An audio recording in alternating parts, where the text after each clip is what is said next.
Chris McDonough from Rural Solutions SA demonstrates how to identify the root disease Rhizoctonia and how to manage your paddocks to minimise its effects. The project was designed looking at paddocks. First of all, in 2010 we had 2 pasture paddocks. One was a really good medic pasture. It had about 25% barley grass in it, so we divided that up with the farmer equipment, so half was spray topped and the other half was grass removed. We followed the Rhizoctonia levels right through to seeding time in May.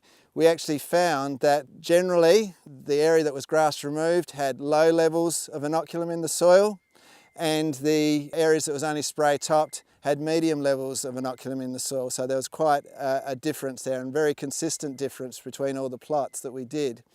But it was also interesting that the farmer actually missed spraying out some of that grass that had germinated in February in a few areas, and we actually tested those areas as well and found that those areas were sky high with Rhizoctonia. The thing with Rhizoctonia is that it can be sitting in the soil, but once the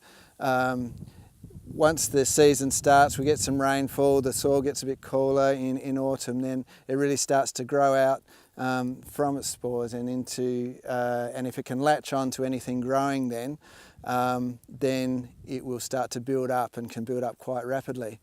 Some of the ways that farmers can actually find out if they've got Rhizoctonia, obviously if you go out into a crop situation like this where you see poorer patches, dig down, you wash the roots out in some water, have a close look, and there's plenty of guides around where you can tell, okay, well that's clearly Rhizoctonia, or you might have other issues like CCN or things that you can identify. Here's some examples in a fairly poor plant of classic Rhizoctonia spear tipping, and certainly you can see that, and even up here closer, and right through to some of this plant here, which is a more mature plant, and this is more of the, I guess some of the secondary roots which are obviously shortened and been affected.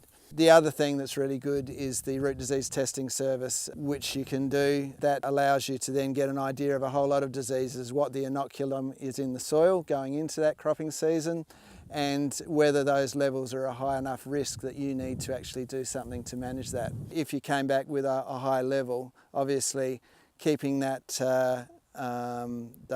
ground volunteer weed free is very, very important, because that can certainly inhibit the build-up of Rhizoctonia. Things like the nutrition you use in your crop, maybe using more zinc, which helps strengthen cell walls in the seedlings. Things like Group B herbicides, which again can impact on early crop growth and affect roots. Anything that's going to impact badly on the roots is going to advantage Rhizoctonia. The root disease test gives you an idea of what's inoculum in the soil, but your management from there can have a big impact on whether that becomes a big issue in your crop or not.